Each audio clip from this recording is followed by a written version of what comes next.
Quiero presentarles y agradecer ciertamente por su generosa contribución a esta reflexión a Christopher Garrett.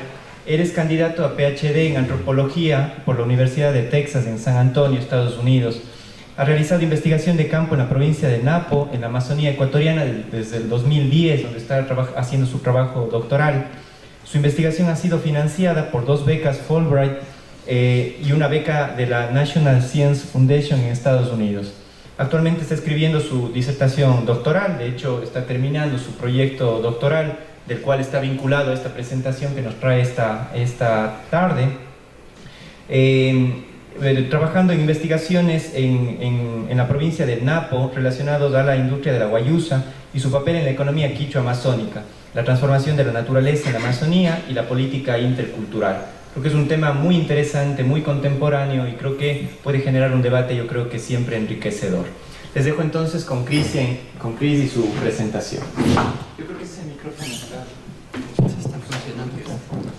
¿Me oyen? Sí, incluso mejor. Sí, está mejor, creo.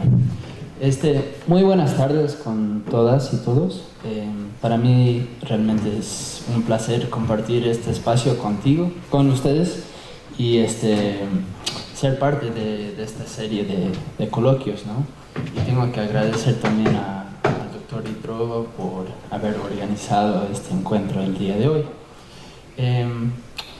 Como manifestó el Dr. Hidrobo, esta presentación que les voy a dar hoy viene de un capítulo que escribí recientemente de mi disertación doctoral en antropología como parte de mis estudios en la Universidad de Texas en San Antonio. Y lo que quiero explorar hoy es el concepto de la propiedad intelectual y las implicaciones de su aplicación a plantas nativas que son importantes para las culturas indígenas. Me enfoco en la hoja de guayusa como ejemplo de las complejidades del uso de la propiedad intelectual como herramienta de reivindicación de los derechos indígenas en cuanto a sus recursos genéticos.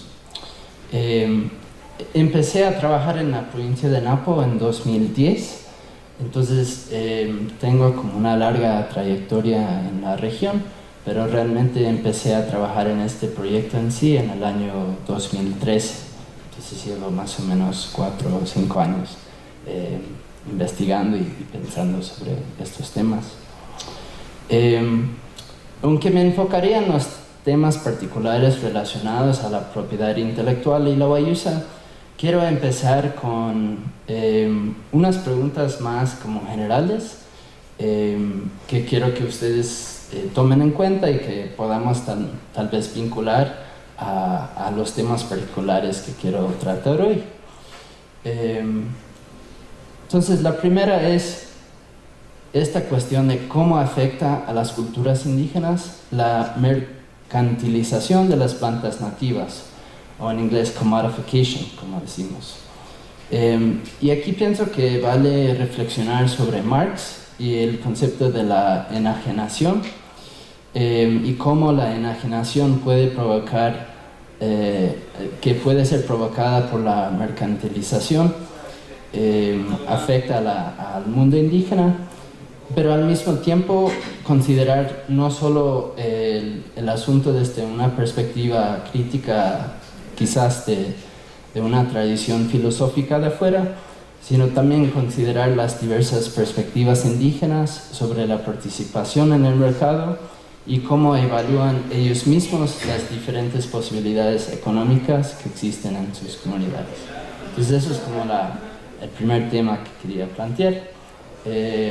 La segunda es esta cuestión de cómo se puede promover alternativas económicas en zonas biodiversas sin reproducir las mismas desigualdades que han existido desde generaciones por la colonización y procesos que vinieron después pero que tenían rasgos similares.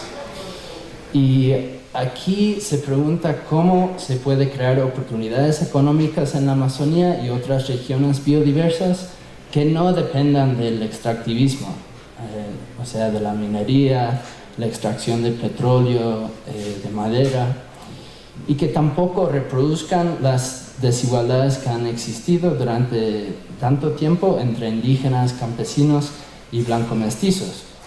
Y considero que esta es una problemática bastante complicada porque se necesita equilibrar, por un lado, la incentivación del emprendimiento con la protección de los derechos de los agricultores, los trabajadores y otros actores que producen el valor que se concentra en las mercancías que se están vendiendo.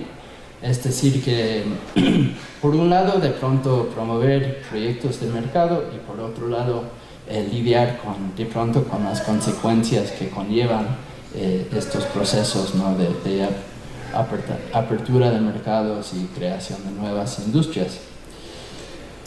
Tercero, planteo la pregunta de si se puede separar lo tangible de lo intangible cuando se habla de los conocimientos tradicionales.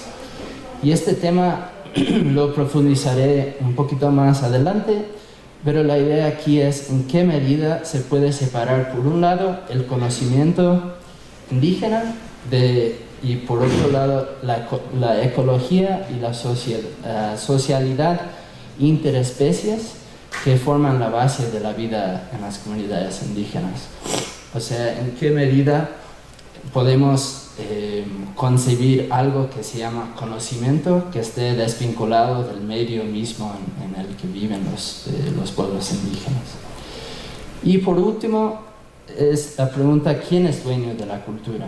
Y de ahí surge pues, el título de mi presentación, que es ¿quién es dueño de la Guayusa? Y esto quizás es la pregunta principal aquí, ya que la aplicación del concepto de la propiedad intelectual a los conocimientos y recursos indígenas genera una serie de complejidades con respecto a quién o quiénes tienen derecho a las manifestaciones culturales indígenas, que por su naturaleza son dispersas, colectivas e intergeneracionales. O sea, no pertenecen a un grupo en específico, sino a muchos. Entonces, con estas ideas grandes en mente, quiero explicarles un poco cómo empecé a trabajar en este tema. Pues yo empecé a convivir y a hacer investigación de campo en la provincia de Napo, que por cierto está señalado aquí en este mapa, en enero de 2010. Empecé en esta zona viviendo con una familia quichua amazónica en una comunidad que se llama Rucuyacta, y empecé a entrevistar a dirigentes, activistas, profesores y otros actores involucrados en los movimientos indígenas amazónicos y la canalización de estos movimientos hacia nuevos proyectos socioeconómicos y culturales. De ahí surgió mi interés en cómo los pueblos indígenas amazónicos luchan por sus derechos y a la vez se dedican a buscar nuevas alternativas económicas para satisfacer sus necesidades sin provocar la deforestación ni la contaminación de su ambiente. Esta es una imagen de Rucuyacta, desde la comunidad base hacia las otras comunidades que pertenecen al territorio que se llama el pueblo quichua de Rucuyacta, que está compuesto de 17 comunidades y todos conforman una sola organización. Entonces, desde ese mes que pasé en 2010, he viajado 8 veces a Napo y he vivido más de 2 años en total en diferentes comunidades quichuas, y la mayoría de este tiempo he pasado en Rucuyacta y otras comunidades que se ven en el horizonte en esa imagen. Con respecto a la Guayusa, yo empecé a interesarme de la Guayusa durante ese primer mes que estuve en Napo, en 2010, cuando conocí a un señor que se llama Silverio Momayacta. Silverio es un hombre quichua que en ese entonces era uno de los técnicos agrónomos locales de una nueva fundación que se estaba formando con el nombre Runa. Runa estaba intentando motivar a la gente a sembrar la Guayusa porque iban a exportarla a Estados Unidos. Y al principio la gente se le reía a Silverio y al resto del equipo de técnicos porque pensaba que la guayusa era como una planta que solamente servía para el consumo familiar y no era como muy valorada como una especie comercial, como lo son, por ejemplo, el café, el cacao, la energía, los cultivos comerciales principales de esta zona. Por ejemplo, una cita chistosa que él me contó una vez en una reunión con dirigentes indígenas y representantes del Estado, le dijeron: este Wambra de ganas está pasando tiempo hablando huevadas como mujer queriendo vender hojas de guayusa. Esa es la forma en la que se expresaba esta idea de que la guayusa no era un producto comercial. Y entonces eso es como un poco para entender cómo era la situación antes de la creación de esta industria, ¿no? Ahora bien, supongo que la mayoría de ustedes saben qué es la guayusa, pero por si acaso, es un acero nativo de la Amazonía ecuatoriana que también se puede encontrar en las partes del sur de Colombia y en algunas partes del Perú.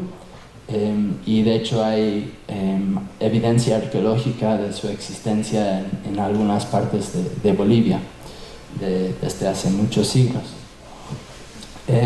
Pertenece al mismo género que la yerba mate, Ilex, entonces tienen un vínculo pues, de parentesco, supongo, entre la guayusa y la yerba mate. Y muchos pueblos amazónicos la consumen como una infusión en las horas de madrugada, mientras se preparan para el trabajo en la chacra, o ahora más frecuentemente antes de ir a la escuela o a trabajar en la ciudad. Los quichuas son los principales. Esta es una imagen de la familia con la que he vivido muchos años en Rupuyacta. Por cierto, no se visten así siempre, esa es la vestimenta tradicional que utilizan para presentaciones culturales, de baile y ese tipo de cosas. Pero es más o menos el ambiente íntimo, ¿no? de la guaysupina que dicen en quichua, de la toma de guayusa. Y esta es una imagen de la cosecha de la guayusa. Los quichuas son los principales productores y consumidores de la guayusa, pero hay que reconocer también que hay otros grupos amazónicos, pueblos como los Shuares, Achuares, entre otros, que también la consumen. Y por cierto, los Shuares y Achuares tienen la costumbre de tomar bastante y purgar o vomitar, que es algo distinto a cómo la consumen los quichuas. En fin, la guayusa es una planta muy importante para las culturas amazónicas y representa en cierto sentido, se podría decir, la esencia de la vida en comunidad, pero es un fenómeno relativamente nuevo que se comercializa a nivel internacional en grandes cantidades. Ahora, si hablamos de los inicios de la industria de guayusa, tenemos que hablar más de este grupo que se llama Runa. Runa empezó como la Fundación Runa en 2008-2009. Fue un emprendimiento de dos norteamericanos en colaboración con varias personas de Napo, como por ejemplo Silverio. Y en los últimos 10 años se ha convertido en una empresa grande con celebridades que la promocionan y millones de ventas anuales, principalmente de sus bebidas energizantes. Runa tiene, como dice ahí, certificación orgánica y de comercio justo, que ha de cierta manera afectado la forma en la que han hecho sus vínculos con los productores y con las comunidades, pero que también conlleva sus propias contradicciones.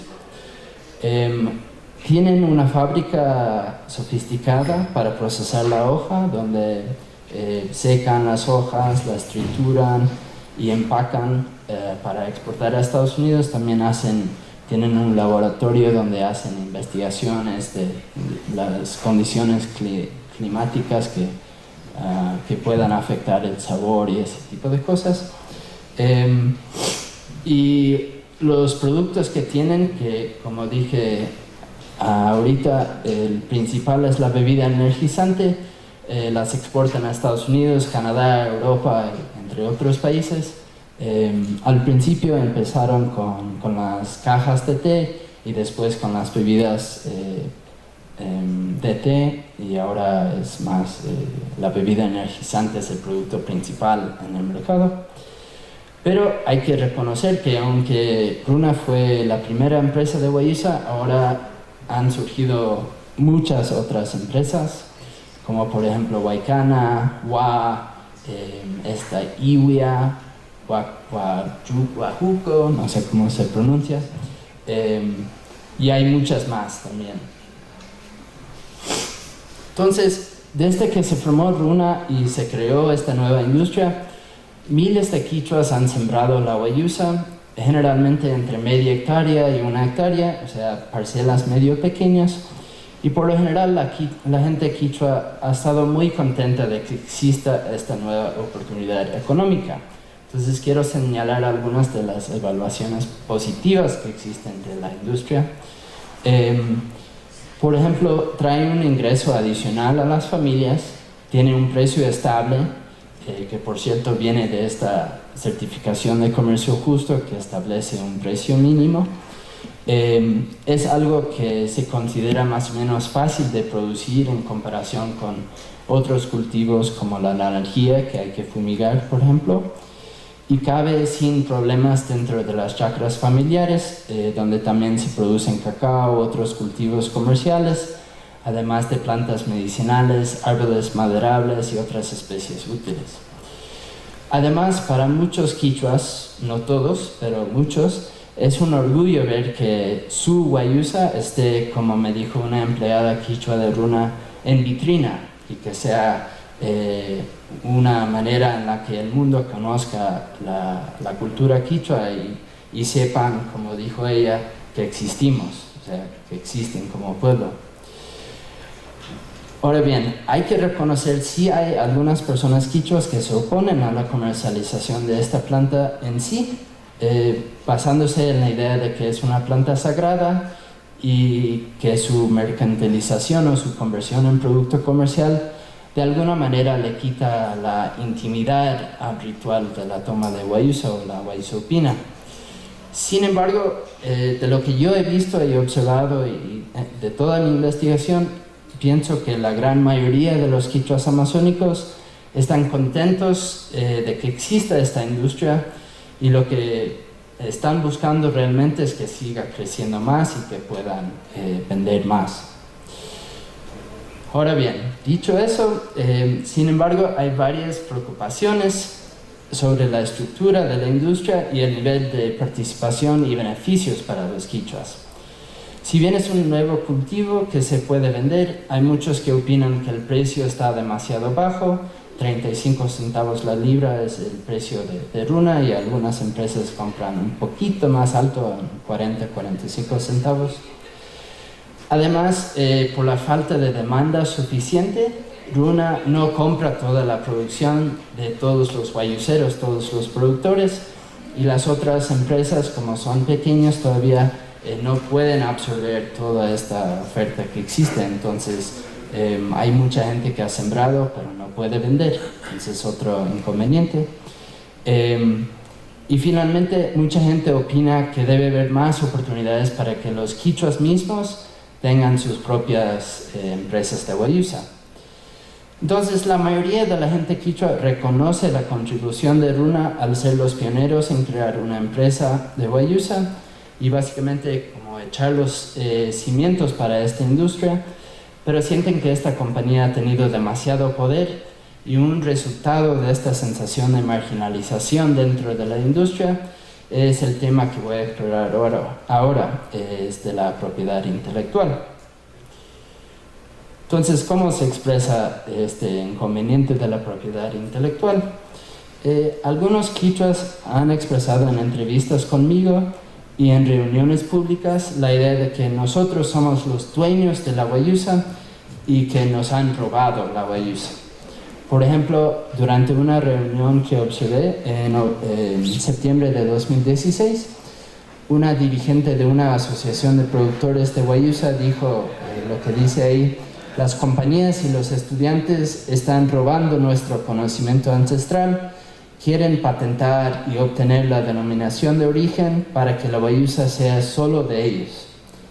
Como nos indica esta cita, las preocupaciones en cuanto a la propiedad intelectual de la guayusa por lo general incluyen inquietudes tanto del conocimiento como del control sobre la planta en sí como producto comercial. Y esta observación, pienso yo, nos recuerda de que sobre este tema de lo tangible e intangible, y que en el mundo indígena es muy difícil separar un producto del conocimiento que está asociado a lo mismo, aunque esta división es fundamental al menos para el concepto original de la propiedad intelectual.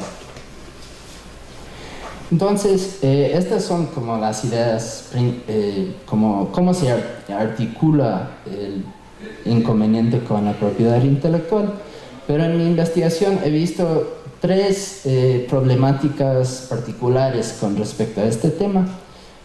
La primera es en la que voy a enfocarme hoy, y es quién tiene derecho a la guayusa en sí, y así quién o quiénes tienen el derecho de comercializarla y bajo qué condiciones. La segunda es sobre la ciencia de guayusa. Ha habido muchas investigaciones científicas de la guayusa, de muchos aspectos, de la planta en sí, de la industria, de las tradiciones culturales. Entonces ha habido un poco de inconvenientes con este tema también. Y por último hay la cuestión de la propaganda o la publicidad, el marketing que existe para promocionar estos nuevos productos de guayusa. Entonces, si tienen preguntas sobre las otras dos problemáticas, me las pueden hacer después, pero voy a enfocarme más en la primera ahora. Entonces, para entender un poco cómo pasa todo esto, pienso que es importante empezar brevemente con una examinación del concepto de la propiedad intelectual en sí, los mecanismos jurídicos con respecto a ella y los debates que existen dentro de los espacios indígenas sobre este concepto. El término propiedad intelectual tiene sus raíces en los antiguos gremios medievales en Europa, donde los de cada oficio protegían el conocimiento de su respectivo trabajo y no permitían que extraños entraran a su negocio. Estos eran conocimientos colectivos, pero con límites bien definidos de quién pertenecía y quién no al grupo. Hoy en día el enfoque principal de las protecciones de la propiedad intelectual sigue siendo esta idea de la protección de conocimientos industriales o comerciales, como lo son las patentes, las marcas registradas, los diseños industriales, entre otros. Sin embargo, con el pasar del tiempo se ha expandido el concepto de la propiedad intelectual para proteger también los derechos de autor y todo tipo de creaciones de la mente, y ahora incluyendo los conocimientos tradicionales y aún más recientemente este concepto de los recursos genéticos asociados a los conocimientos tradicionales.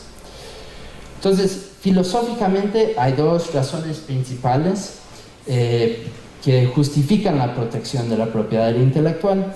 La primera es esta idea de que el conocimiento en sí es una especie de propiedad privada de cada uno, de cada persona y de cada colectividad, y por lo tanto el Estado debe proteger este tipo de propiedad.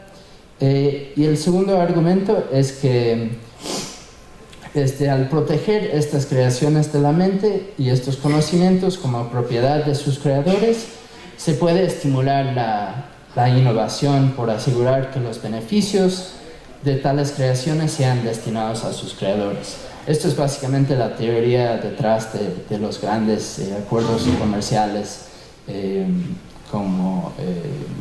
cada como tratado internacional sobre propiedad intelectual. Por lo general tiene esta idea de que las empresas no van a invertir si no tienen las protecciones sobre su propiedad intelectual. Ahora, en el mundo indígena hay una variedad de opiniones sobre cómo se debe interactuar con este sistema que se ha creado para la propiedad intelectual. En términos generales, explicaré dos perspectivas comunes, aunque tengo que señalar que estas, por supuesto, no son mutuamente exclusivas, ni tampoco son las únicas opiniones o perspectivas que existen dentro, o sea, entre los pueblos indígenas. Pero en términos generales, la primera perspectiva o estrategia o reacción que yo he visto es el rechazo. Y esta idea viene de que la idea de que la propiedad intelectual históricamente ha funcionado como una herramienta del capital para explotar a los indígenas y quitarles sus recursos. Y segundo, la segunda estrategia es esta idea de usar de una manera estratégica el discurso de la propiedad intelectual e intentar buscar la manera de acomodar este sistema que fue creado para otros propósitos para la meta de la reivindicación de los derechos indígenas. Entonces, hablando de la primera estrategia, los indígenas amazónicos, por ejemplo, sitúan la propiedad intelectual en la historia de su marginalización y de usurpaciones de sus recursos. Y el ejemplo más emblemático en este sentido es la patente que se obtuvo en los años 80 para la ayahuasca. Ven este tipo de casos y también casos con productos como la maca en Perú,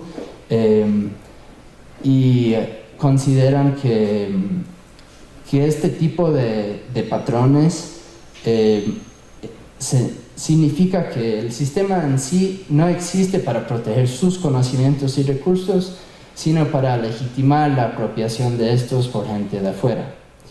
Y en este sentido ha habido mucha preocupación y sigue existiendo mucha preocupación por el tema de la biopiratería y la posibilidad de que otros o gente de afuera, extraños, se adueñen de los recursos indígenas por argumentar que de alguna manera ellos los descubrieron. Y tenemos esta frase interesante que me parece pertinente en inglés, que se llama Columbusing. Es un neologismo que se ha creado, que es como cuando la gente dice que está descubriendo algo que se ha descubierto hace miles de años, ¿no? Con respecto a este tema de la biopiratería, en 2016 la CENACYT y el Instituto Ecuatoriano de Propiedad Intelectual, o IEPI, hicieron un estudio y hicieron este informe sobre la biopiratería y encontraron que sigue existiendo muchos casos de biopiratería, y encontraron que hubo 128 patentes y solicitudes de patentes que han sido registradas para 16 especies endémicas del país.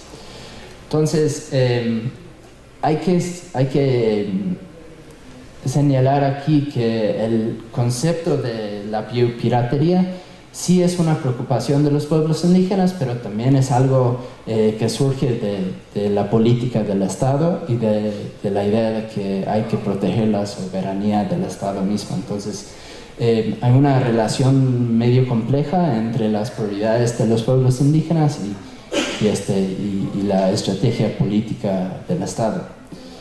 Pero en este sentido, se puede encontrar declaraciones de organizaciones y dirigentes indígenas que se han proclamado sobre el hecho o la idea de que este sistema de propiedad intelectual es un sistema explotador. Y un ejemplo de esto es una declaración que la COICA hizo en 1994 en una reunión donde trataron justamente el tema de propiedad intelectual. Y dicen, para los pueblos indígenas, la propiedad intelectual significa la legitimación de la apropiación indebida de los conocimientos y recursos de nuestros pueblos para fines comerciales. Entonces ya reconocen que esto ha sido la historia Entonces, eso es como más o menos la primera estrategia de rechazo. Hablando de la segunda estrategia, por otro lado, los pueblos indígenas han visto a la propiedad intelectual también como una posible herramienta para remediar las desigualdades que por tanto tiempo han existido entre los indígenas y no indígenas. Por lo tanto, han elegido usar el concepto como discurso estratégico y también intentar adaptar el sistema para acomodar mejor a la realidad indígena. Y hablando de la propiedad intelectual como un discurso, algunas personas, una antropóloga famosa, Marilyn Strathern, dijo que la propiedad intelectual puede ser considerada como una frase pegadiza, poderosa, y un eslogan político de poder. O sea que son discursos bastante potentes, más que todo en los espacios de debate internacional y de la política internacional. Y hablando de intentar adaptar el sistema para acomodar a la realidad indígena, ha habido varios tratados internacionales y también se han consagrado derechos indígenas aquí dentro del Ecuador con esta idea de buscar la manera de hacer que quepa la idea de conocimientos tradicionales y los recursos indígenas dentro de este sistema de propiedad intelectual. Entonces, en lo internacional hay 3 acuerdos importantes. El primero es el Convenio sobre la Diversidad Biológica, que fue aprobado en el 92. Después, la Declaración de las Naciones Unidas sobre los Derechos Indígenas en 2007. Y en 2010, la aprobación del Protocolo de Nagoya, que fue como una actualización del Convenio sobre la Diversidad Biológica y un esfuerzo por impulsar a los estados a implementar leyes que realmente como que llevaran a cabo las propuestas que existen dentro del convenio. Dentro del Ecuador hay 2 recursos jurídicos principales. La primera es la Constitución actual.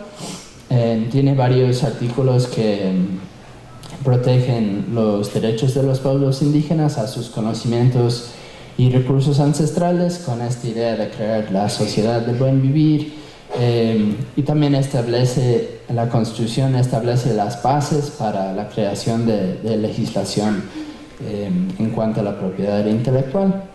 El otro instrumento es una ley que se aprobó en 2016. Hace 2 años la Asamblea Nacional aprobó el Código de Ingenios, que es una actualización de la última ley de propiedad intelectual del 98. Y esta ley tiene varias secciones dedicadas exclusivamente a los conocimientos tradicionales.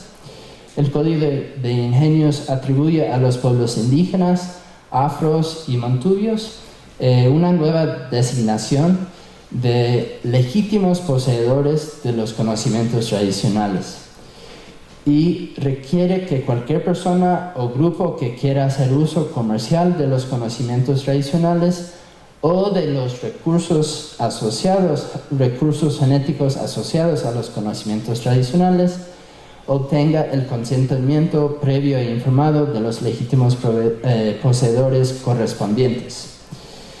Entonces, esto es como de manera general, ¿no?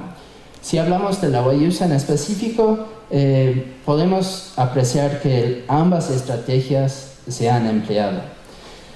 Hablando de la primera estrategia, ha habido esfuerzos por declarar a la Guayusa como una planta ancestral y es bastante común que se articula esta idea de que la Guayusa es ancestral, pero en este sentido me refiero a una declaración más bien formal que implicaría como cierta resistencia a las patentes. Y el otro lado de esta estrategia es intentar prevenir y resistir que se patente la Guayusa.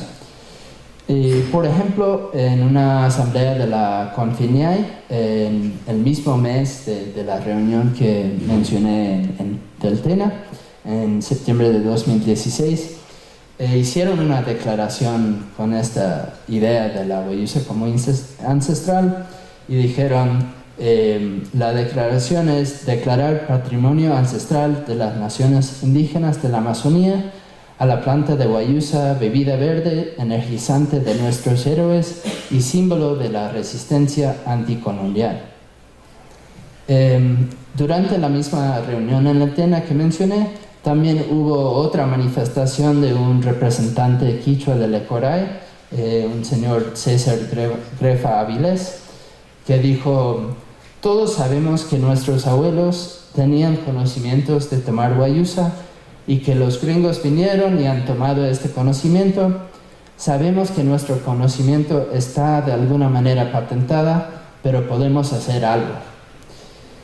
Entonces existe mucha preocupación, más que todo por este tema de la patente, y lastimosamente resulta que efectivamente sí existe una patente registrada para la guayusa en los Estados Unidos.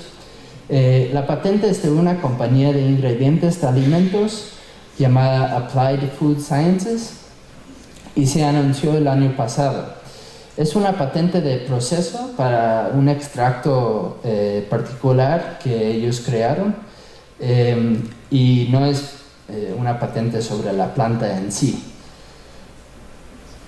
Esto es uno de los anuncios del extracto que ellos venden.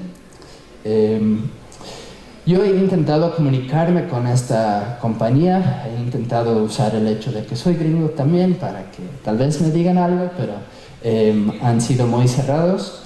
Entonces no estoy completamente claro qué vínculos tiene esta compañía con Runa, pero en mis conversaciones con algunos representantes de Runa me han dicho que sí, por cierto, hace años representantes de esta empresa fueron a visitar a la fábrica de Runa y después fueron a Estados Unidos, crearon su extracto y sacaron la patente.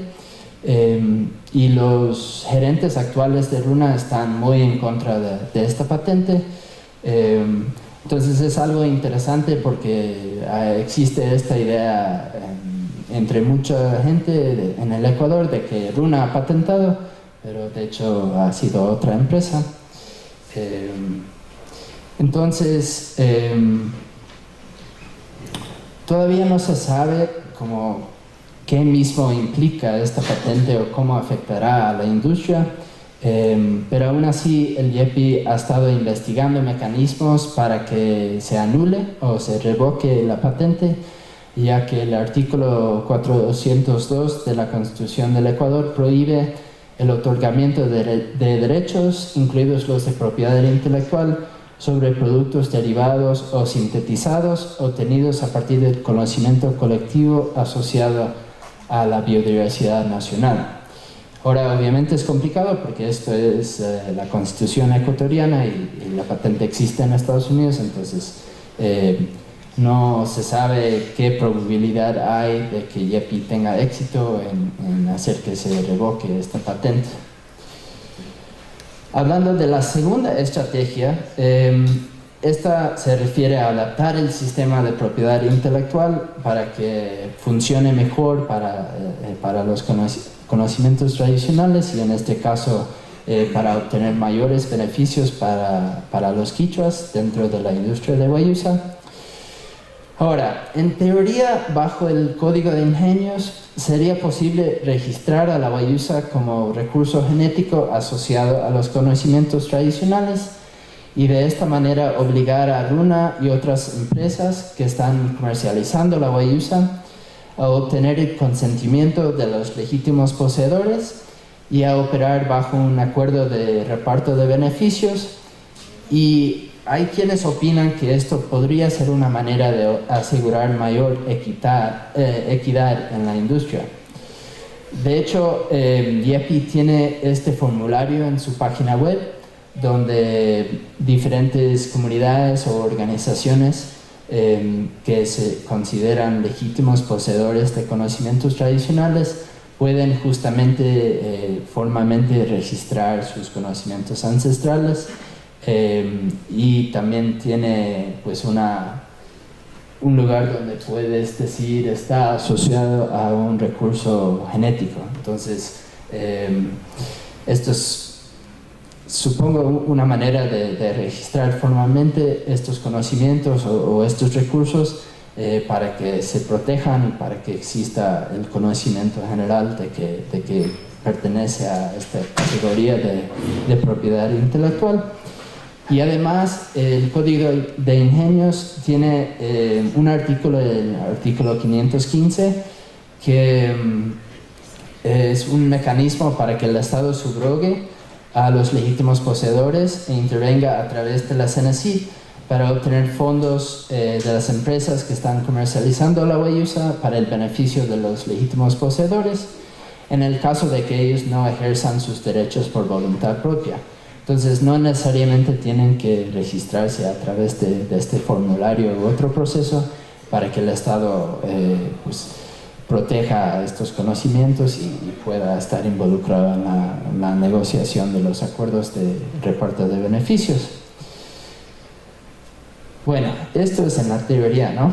En la práctica, cabe duda de si este mecanismo sea eficaz para el propósito de prevenir la usurpación de los recursos indígenas y lograr así mayor justicia para los pueblos indígenas.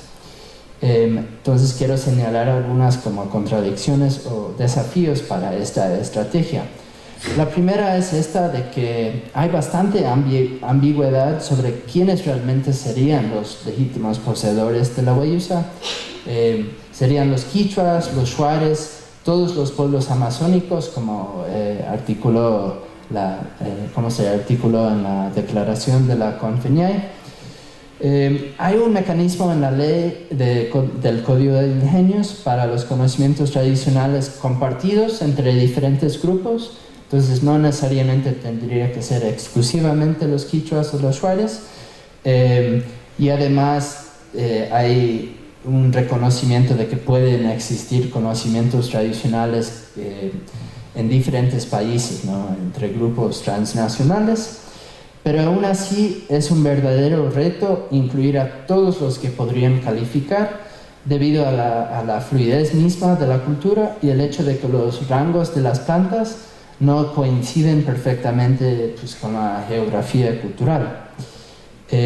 Es más, si se determinara que, por ejemplo, los quichuas amazónicos de Napo fuesen los legítimos poseedores de la huellusa, aunque fueran uno entre varios grupos de legítimos poseedores, hay esta pregunta de cuál entidad los representaría para el fin del reparto de beneficios. Por ejemplo, en Napo existe la Federación de Organizaciones Indígenas de Napo, la FOIN, pero hay diferencias políticas con otras organizaciones, por ejemplo, las organizaciones indígenas evangélicas. Entonces no hay una sola organización que representa siquiera a los quichuas de Napo. Y entonces, en corto, determinar que un conocimiento tradicional pertenece a un individuo o un grupo en particular es sumamente difícil. Y esto considero que es otra observación que nos puede hacer reflexionar sobre la pregunta que les planteé al principio, de quién es dueño de la cultura.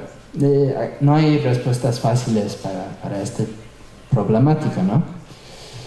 Entonces, la segunda contradicción que quiero señalar es que esta determinación de ciertos grupos como los legítimos poseedores de la huellusa conlleva la probabilidad de mucho conflicto si implica beneficios solo para ciertos grupos y no otros. La COICA, por cierto, en su declaración, la misma que cité antes, mencionaron esta posibilidad como una de las razones por su desacuerdo con el sistema de propiedad intelectual.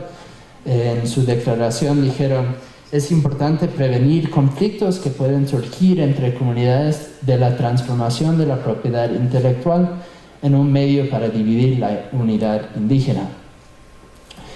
El tercer reto es que se puede preguntar qué efecto tendrá esta medida sobre la industria en sí.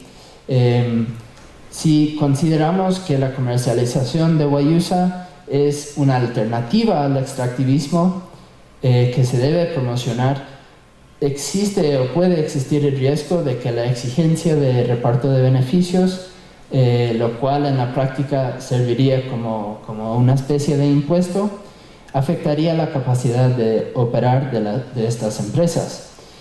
Y la falta de rentabilidad, hay que reconocer que en la historia de los acuerdos de reparto de beneficios, por ejemplo en el sector de las empresas farmacéuticas, hubo mucho interés en este tema en los años 90 y la falta de rentabilidad fue una de las razones principales por las que no funcionaron. Además, este requisito podría convertirse, pienso yo, de hecho en una especie de barrera de acceso al mercado para nuevas empresas de guayusa, aunque sí hay propuestas o ideas de que quizás se podría hacer una excepción para las empresas comunitarias y así ellos no tendrían que participar en estos acuerdos de reparto de beneficios. La cuarta y última contradicción que quiero señalar es la cuestión de quién manejaría este fondo de reparto de beneficios. Según el Código de Ingenios, pareciera que lo manejaría el Estado, pero cabe duda de si el Estado realmente tenga la capacidad administrativa de manejar un proceso con todos los legítimos poseedores de este conocimiento ancestral o tradicional de la guayusa. Y aquí, en este sentido, yo he visto, por ejemplo, que el proceso que ha llevado a cabo RUNA a través de la certificación de comercio justo, ellos tienen un proceso de reparto de beneficios a los productores que venden a RUNA, y el fondo se llama el Fondo del Premio Social, y este fondo ha sido solo para las asociaciones de productores que están vendiendo a RUNA, pero aún así el proceso ha sido muy complicado y trabajoso, y ha habido incluso muchas peleas entre diferentes organizaciones indígenas sobre cómo se van a organizar, cómo se van a usar estos recursos. Entonces considero que la probabilidad de conflicto podría ser incluso mayor si se ampliara a un grupo que incluiría a todos los legítimos poseedores de conocimiento tradicional relacionado a la guayusa. Además, hay la cuestión de si el Estado, los indígenas amazónicos muchas veces tienen cierta actitud hacia el Estado de que no quieren que el Estado maneje sus fondos o sus recursos. Entonces tengo también la duda de si podría surgir un conflicto de este tipo también, por decir, ¿por qué no llegan directamente los fondos a nosotros? Y por qué YEPI tiene que estar manejando algo así. Esto también se ha visto con el premio social, que lo ha manejado la Fundación RUNA, el brazo sin fines de lucro de RUNA. Entonces, tomando en cuenta estas posibles contradicciones o complejidades de usar el mecanismo de acuerdos de reparto de beneficios, considero que hay algunas vías alternativas que se podrían considerar para asegurar mayor participación y beneficios para los indígenas amazónicos en la industria de guayusa. La primera es justamente ampliar este tipo de proceso que está manejando RUNA para que otras empresas también manejen un tipo de premio social o algún proceso en el que los productores puedan recibir un fondo adicional para el desarrollo de sus comunidades o para sus propios proyectos. Que yo sepa, no hay ninguna otra empresa que maneje este tipo de proceso, y RUNA es la única que maneja el tema de comercio justo. Y pienso que pues esta estrategia, por lo mismo que implica menos grupos o menos actores, que podría ser tal vez un poquito más factible que esta idea de los acuerdos de reparto de beneficios con todos los grupos que podrían como tener un reclamo por la guayusa. La segunda opción pienso que podría ser que las empresas voluntariamente o como respuesta a un reglamento o incentivo del Estado incluyan a representantes indígenas en sus juntas para que haya más participación indígena en la gobernanza de la industria.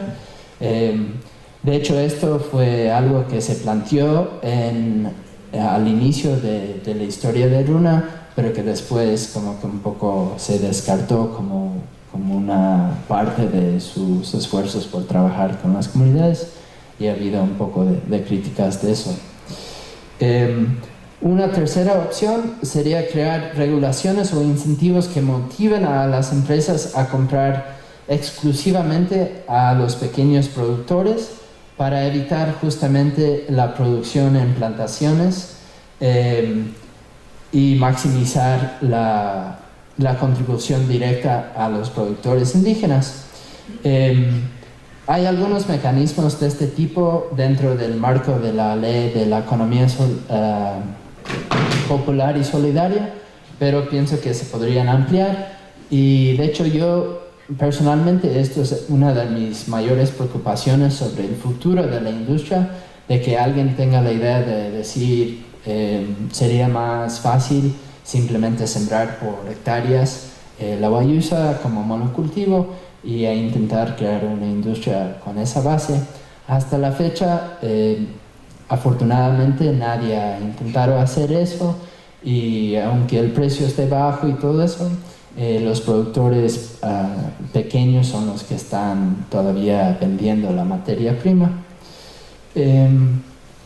Y una última opción sería que el Estado y la sociedad civil inviertan más en las comunidades y las organizaciones indígenas que tengan interés en crear sus propios emprendimientos de guayusa.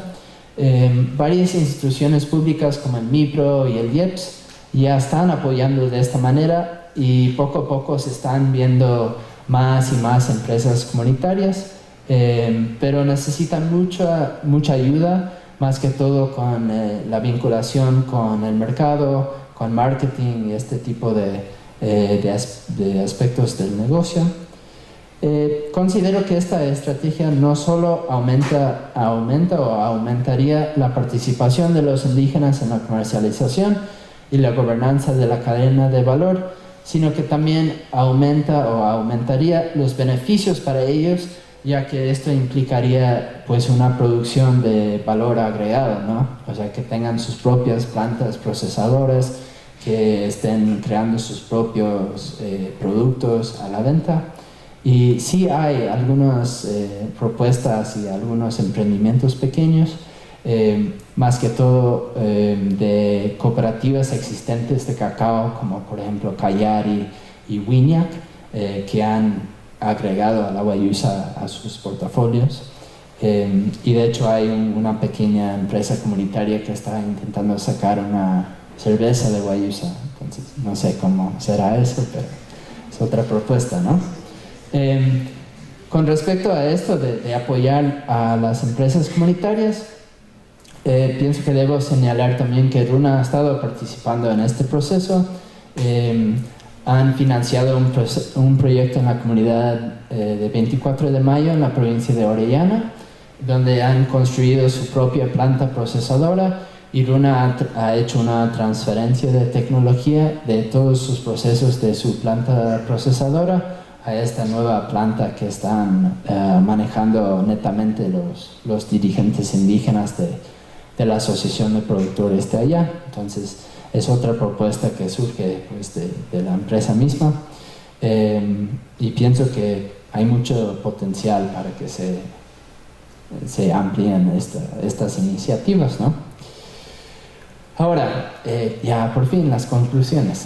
El tema de la propiedad intelectual y los pueblos indígenas entiendo que es algo muy delicado, e incluso pues es algo, sinceramente, algo medio incómodo para mí como gringo estar hablando de esto, como estadounidense, porque pues, tengo que leer también citas de que los estudiantes gringos nos están robando el conocimiento y todo. Entonces estoy consciente pues, de todo eso, ¿no? Y pienso que no solo yo, sino que todos debemos siempre tomar en cuenta pues esta historia larga de explotación de los pueblos indígenas y de apropiación de sus conocimientos y recursos, y entender que cualquier debate o discusión que se tenga con respecto a este tema quizás saca esa carga emocional histórica de toda la violencia básicamente que se ha perpetuado en contra de los indígenas. Y tengo que reconocer también que a pesar de que de pronto estoy señalando algunas contradicciones del sistema de acuerdos de reparto de beneficios dentro del Código de Ingenios, la misma inclusión de los conocimientos tradicionales y los recursos asociados a los conocimientos tradicionales dentro de esta legislación fue producto de una lucha social de organizaciones indígenas, campesinas, como la FENOCIN, y entonces representa un logro simbólico importante, y hay que reconocer esto, ¿no? Entonces, por un lado, a pesar de las barreras legales que tal vez existan para que IEPI u otra institución ayude a que se revoque la patente emitida en otro país o las que puedan surgir en el futuro sobre la guayusa, me parece bastante importante que sigan en esta lucha, porque sí, el tema de las patentes es algo muy fuerte para mucha gente indígena. Por otro lado, se puede preguntar si el sistema de propiedad intelectual, el cual fue creado y existe en mayor medida hasta ahora para proteger los intereses del capital, se puede o se debe utilizar como herramienta principal en la lucha para obtener mayor justicia para los pueblos indígenas. Aunque el mecanismo de los acuerdos de reparto de beneficios claramente no fue diseñado para dividir a los indígenas, vale considerar las posibles consecuencias si esto sea el resultado. Por lo tanto, considero que puede haber vías alternativas como las que señalé que tengan mayor probabilidad de lograr los objetivos deseados con respecto a este tema. Entonces, en conclusión, pienso que es útil preguntarnos qué podemos aprender de este tipo de debates cuando aplicamos una mirada antropológica y tomamos en cuenta la misma fluidez de la cultura, los beneficios y riesgos de la mercantilización para la vida colectiva de los pueblos indígenas y las complejidades y contradicciones inherentes en esfuerzos por buscar nuevas formas de economía en la Amazonía. Sobre todo, el caso de la guayusa nos recuerda que la cultura es política y la política es cultural, y que lo simbólico y lo material se entremezclan siempre en la economía de una manera muy profunda. Entonces, estas son todas las observaciones que tengo. Muchísimas gracias por estar presente hoy, y cualquier pregunta o duda que tengan, estaré gustoso en responder.